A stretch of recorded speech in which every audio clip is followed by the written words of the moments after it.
Welcome back to our next video. In the last video, we looked at the context of the verse John 3:5, where Jesus uses the word born of water and the Spirit. And in the last video, we looked at the context of John 3:5 concerning normal water baptism, the water immersions that were going on in the time.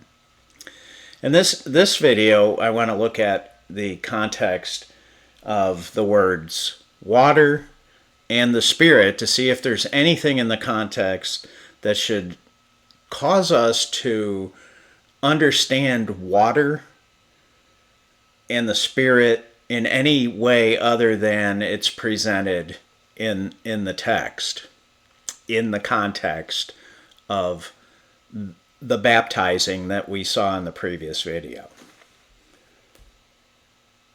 So let's move forward.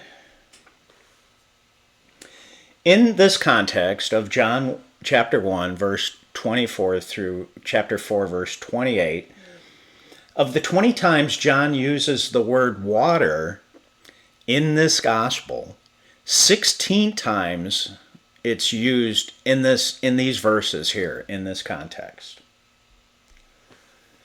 So let's just look at them quickly. The usage of the word water in John 1:24 through chapter 4, verse 28. In chapter 1, verse 26, baptized with water. In chapter 1, verse 31, baptizing with water. Chapter 1, verse 33, baptized with water. Chapter 2, verse 6, 6 stone water jars. Chapter 2, verse 7, fill the jars with water. Chapter 2, verse 9, water now become wine, and had drawn the water. Chapter 3, verse 5, born of water. Chapter 3, verse 23, water was plentiful there. Chapter 4, verse 7, came to draw water.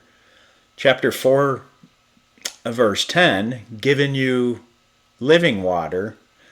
Chapter 4, verse 11, draw water and living water. And 4:13, drinks of this water.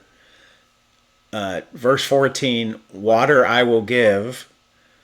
Repeated, water I will give. And spring of water. Verse 15, give me this water. Draw water, and left her water jar. So, of the 20 times John uses the word water in his whole gospel, 16 times it is found in this context. And really, unless you have to strain to see the word water to mean anything other than water.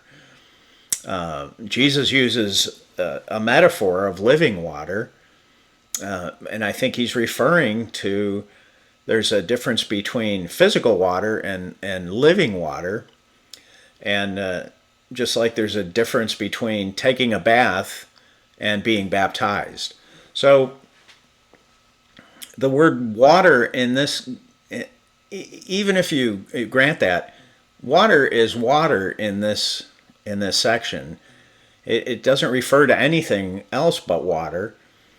And to say that it is referring to something other than water, and the water in the baptism context, is really stretching it. So just, I think a good hermeneutic is just take the words as simply as possible, unless there's a reason not to.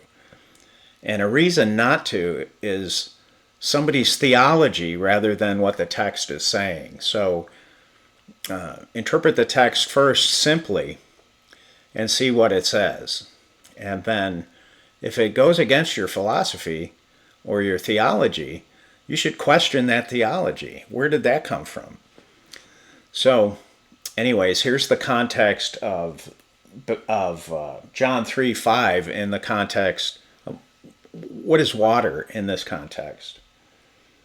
So let's look at the same context, these verses, with how the Spirit or Spirit is used.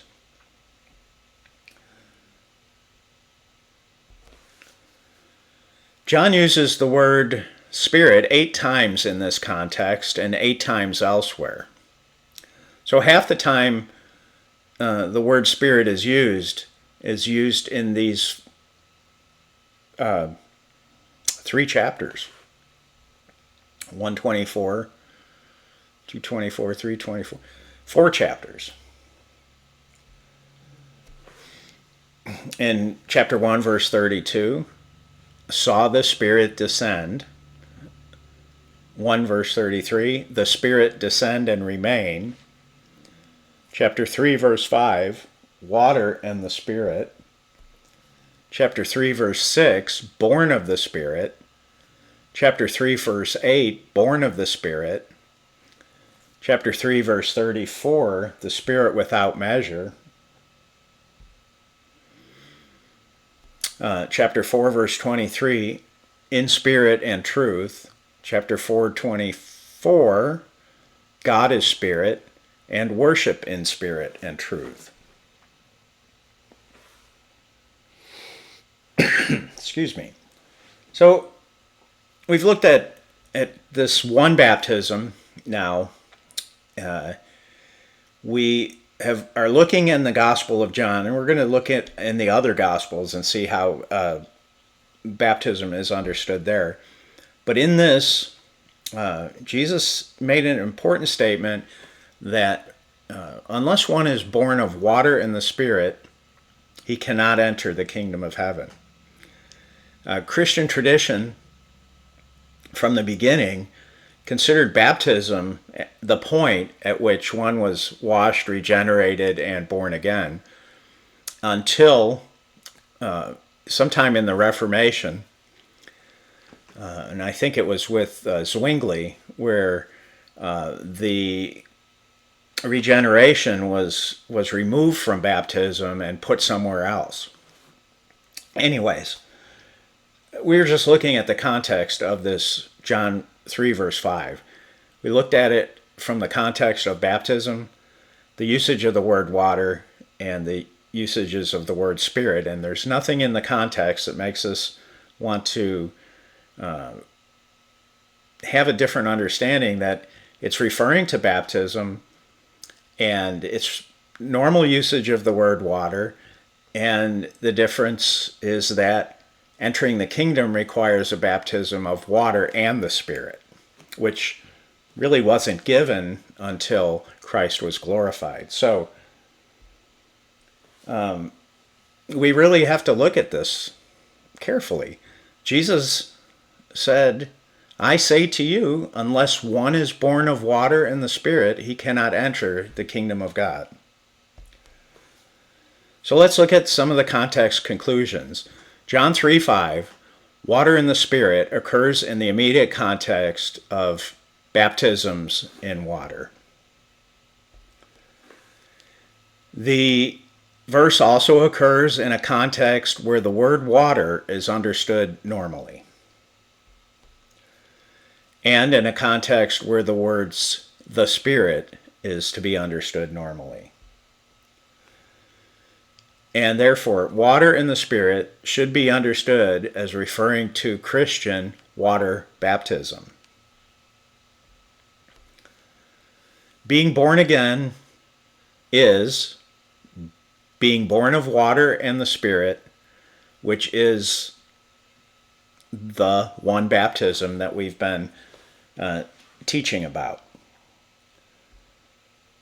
And I'm going to leave it there. Again, if you have any disagreements, questions, comments about the context of John chapter 3, verse 5, and how it should be understood in its context within a context of many baptisms, that baptism takes water, but there will be a baptism of water and the Spirit. And using those two words, water and spirit, in their normal sense, in the context in which they occur, we've come to the conclusions that just make sense. So, until next time, God bless.